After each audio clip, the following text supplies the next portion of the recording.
Hello, and welcome to another Digital Differential Equations lecture video for Salt Lake Community College. In this video, I would like to finish going through material in Chapter 5.2, looking at properties of linear transformations. In our last video, we ended on page 17, or our next example would have been page 18, where we were given the transformation T mapping R3 onto R3 defined by this function.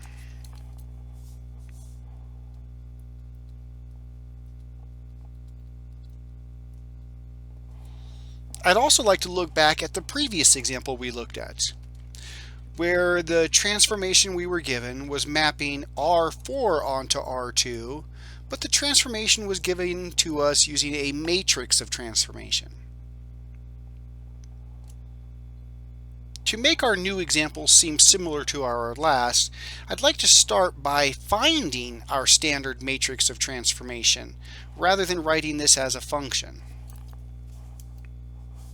So here, let's start by looking at your matrix of transformation.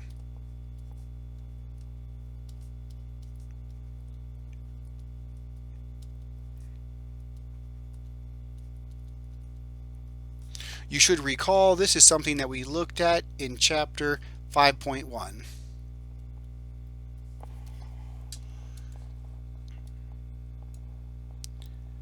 At that time, our method for finding your matrix of transformation was to see what this function does for each of the elements for our standard basis in R3.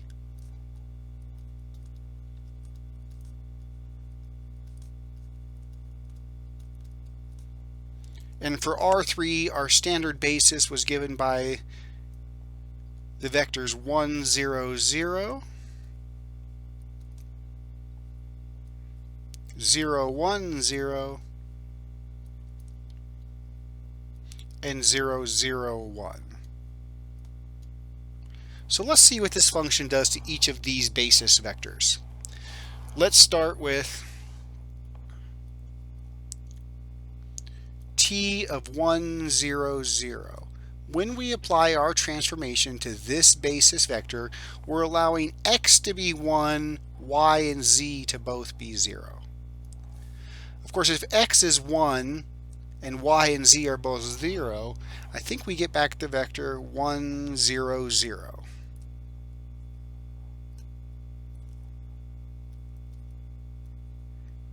Similarly, we'll look at the vector 0, 1, 0. Under this transformation, the vector 0, 1, 0, let's plug in 0 for x, 1 for both y and z. I think we get back the vector, we did 1 for y and z. I'm sorry, no, saying this badly. 0 for x, 1 for y, 0 for z. So 1 for x, 0 for x, 1 for y, 0 for z. I think this gives us back the vector 0, 1, 1.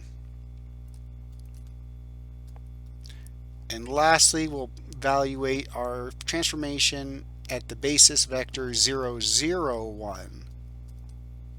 So 0 for x, 0 for y, 1 for z. I think this gives us the vector 1, 0, 1. Which gives us our matrix of transformation as 1, 0, 0, 0, 1, 1, 1, 0, 1.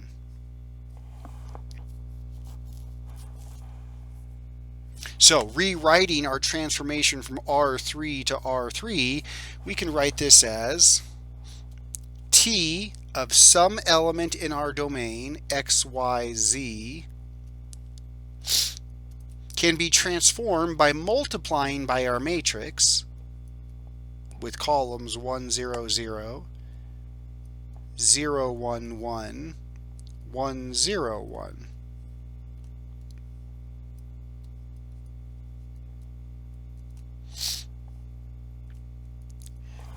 And as before, I would like to think of this as a linear combination of the columns of the matrix A.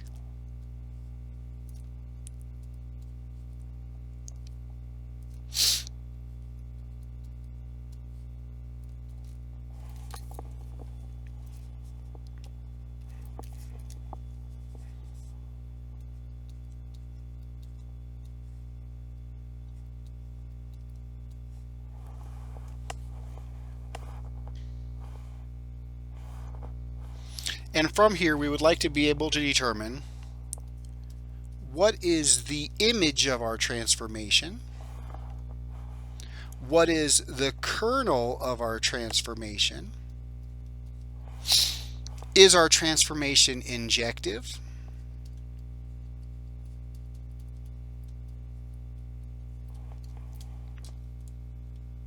is our transformation surjective.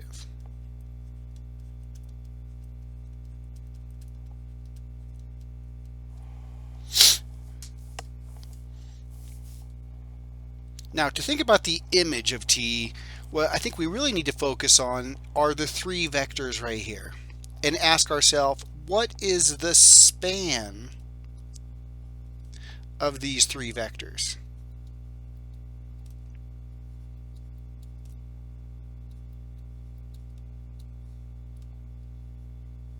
Do these three vectors span all of our codomain, R3, or do they span only a subspace of R3? I'm also thinking about what does the kernel look like for this transformation. And remember, the kernel are solutions to the equation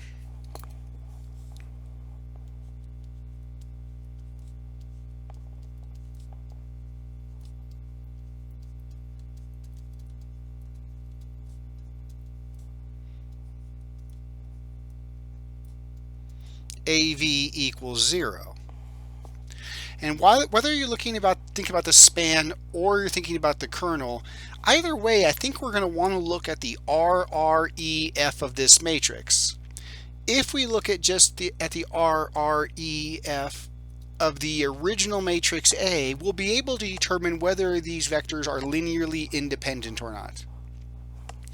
If we're looking for the kernel, then we're looking for solutions to this matrix equation. Either way, I think we're going to end up looking at the RREF. So to start with, maybe we should just start by looking for the row reduction form of this matrix. But I'm going to do that specifically with the kernel. And look at our augmented matrix. Our augmented matrix for looking at the kernel would be 1, 0, 0, 0, 1, 1, 1, 0, 1. And again, I like separating the right hand side with a dotted line.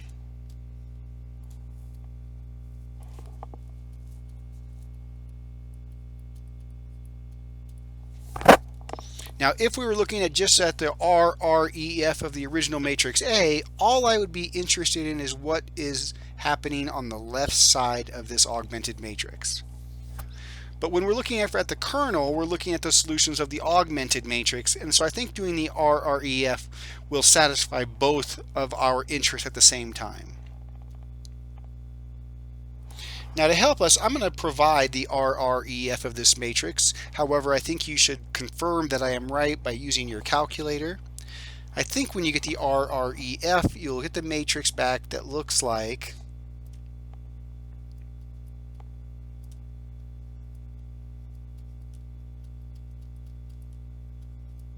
this. I think what you'd like to notice is that our matrix in RREF has 3 pivots and no free variables.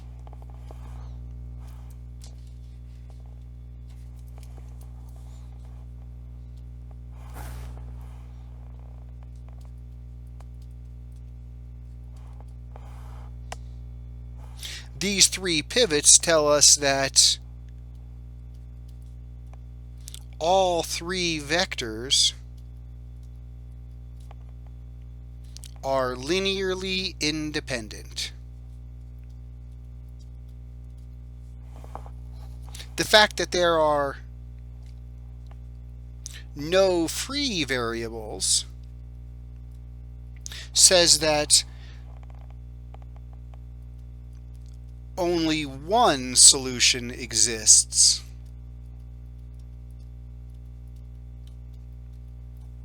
to AV equals 0, which is just the trivial solution, the 0 vector.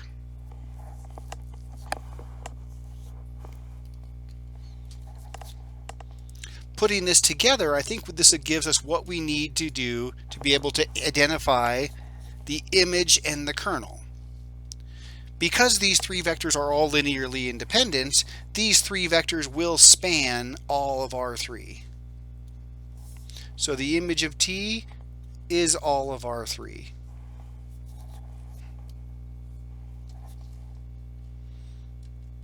Which also tells us that our linear transformation is surjective,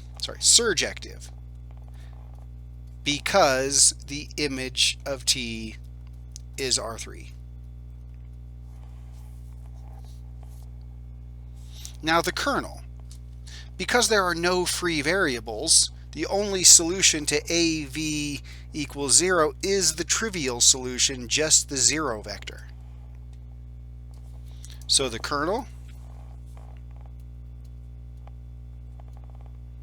equals the 0 vector only. And because the 0 vector is the only vector in the kernel, we can also say that this mapping is injective by the kernel theorem.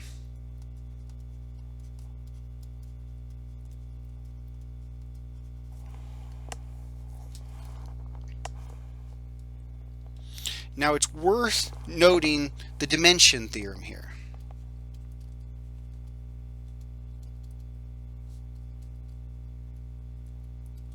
Recall that the dimension of the image of T plus the dimension of the kernel of T has to equal the dimension of our starting vector space, our domain. So here the dimension of the image is R3, which is three-dimensional. The dimension of the kernel. Now the kernel is only the 0 vector. And the 0 vector is only this dot in the middle. Dots do not have dimension. Points do not have dimensions. If lines are dimension 1 and planes are dimension 2, then points are dimension 0. So that the sum of these two dimensions has to be equal to 3, which is the same as the dimension of our domain.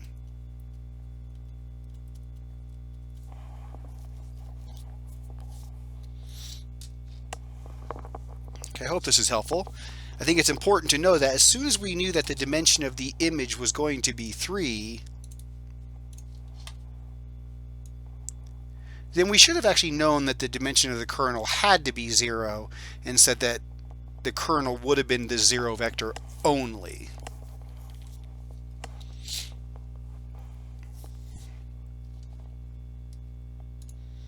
Okay, let's look at another example. Here we're asked to find the kernel of the derivative operator that maps continuous functions with second derivatives onto continuous functions, defined by the transformation d of y is y double prime plus y. And here we're only asked to identify the kernel. So notice that the kernel of D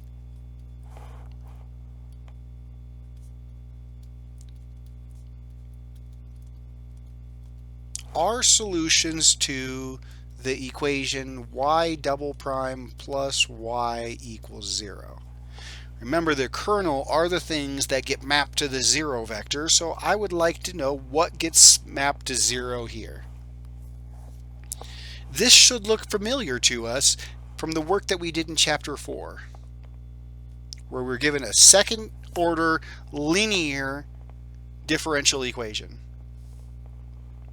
At that time, we looked at the characteristic equation for finding solutions to this dE, writing this as a polynomial in the variable r. Remember to replace only your derivative terms with r. Maybe move the 1 to the right hand side to get r squared is -1, and take a square root to get r is plus or minus I. And since we got complex roots to our characteristic equation, you want to recall that your alpha, your real part, is 0, and beta, your imaginary part of your solution, is 1. Recall then that the form of your homogeneous solutions would have had to have looked like e to the alpha t c1 cosine beta t plus c2 sine beta t. However, since alpha is equal to 0 in this example, e to the alpha t turns into 1, so that our homogeneous solution, which is our kernel,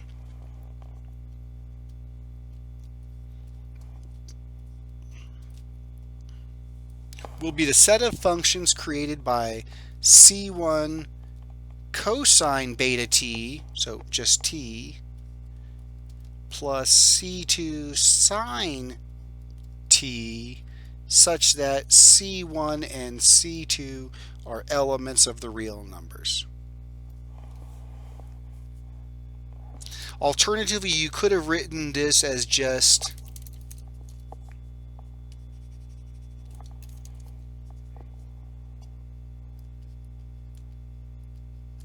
the span of cosine of t sine of t.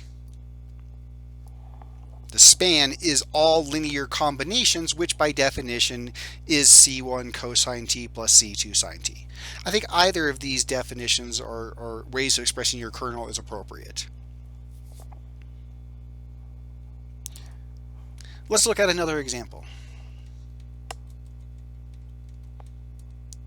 Let's find the kernel of the second derivative operator that maps P3 to P.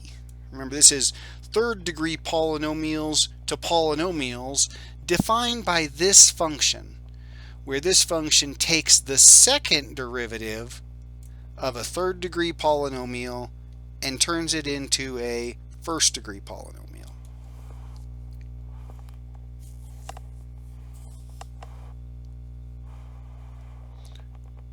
Again, recall that when we're asked to find the kernel of d squared, these are the elements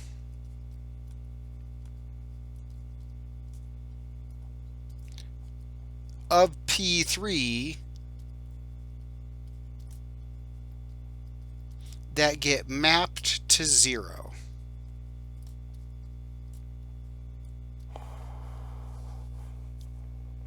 So identify by visual inspection what gets mapped to 0 on this transformation. Or notice what disappears and what remains. If you're looking at what appears and what remains, or what disappears, maybe we can identify here two things. What is the image of d squared, and what is the kernel of d squared? Here, the image is what is left over after we apply d squared. And it looks like every time we get back to something that looks like 6ax plus 2b, such that a and b are elements of the real numbers. And the kernel are the things that get mapped to 0. And the things that get mapped to 0 are the things that don't appear anymore. Anything that looks like cx plus d, where c and d are elements of the real numbers, are elements of the kernel. To verify this, let's consider a couple of elements that look like cx plus d. Like maybe 2x plus 1. If you were to take the second derivative of 2x plus 1, the first derivative would be 2, the second derivative would be 0. Or maybe 4x plus 3. The first derivative would be 4, the second derivative would be 0. So what we're identifying is the second derivative of any linear function will always be equal to 0. That's what the kernel is for the second derivative operator. I think it's also important to note the kernel theorem. The dimension theorem.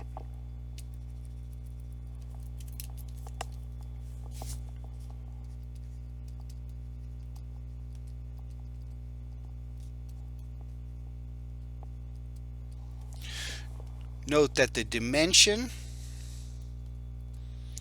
of the kernel of t, and the kernel of t are all linear functions, which is dimension 2. The dimension of the image of t, which are things that look like 6ax plus 2b, has dimension 2. And the sum of these is equal to 4, which is the same as the dimension of our domain.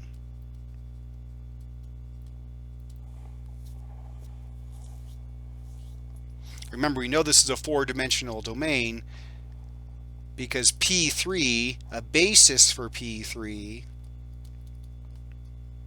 would be things that look like x cubed, x squared, x, and a constant. Every third degree polynomial is a linear combination of these terms.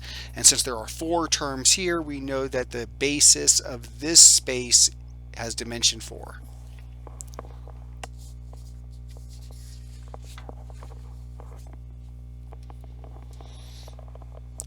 Okay, let's look at one more example. Let's find the kernel of the transformation T mapping M33 to M33. So recall this is mapping 3×3 matrices to 3×3 matrices defined by this function. Notice how this function makes any of the elements on the lower triangular region of this matrix into 0. And we're asked to find the kernel of M, or the kernel of T. So recall the kernel of T are the elements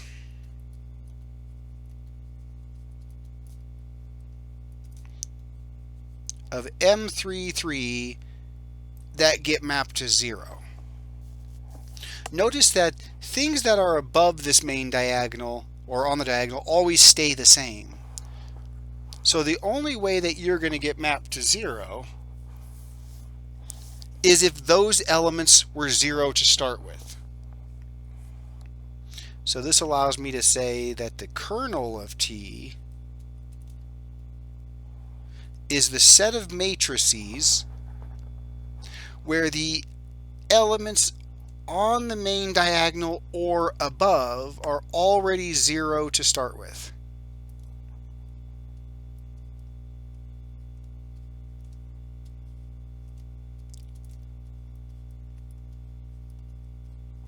It does not matter what the values for D, G, and H are under this transformation, they get turned into 0. But the elements that are above the diagonal always stay the same, which means they have to start out being 0 if we're going to get mapped to the kernel.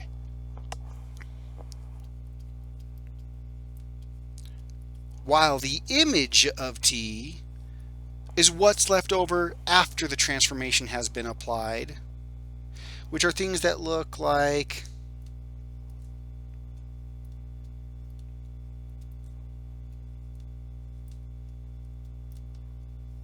this matrix, such that A, B, C, E, F, and I are elements of the real numbers.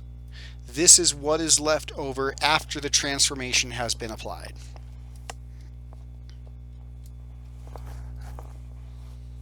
Here, the dimension theorem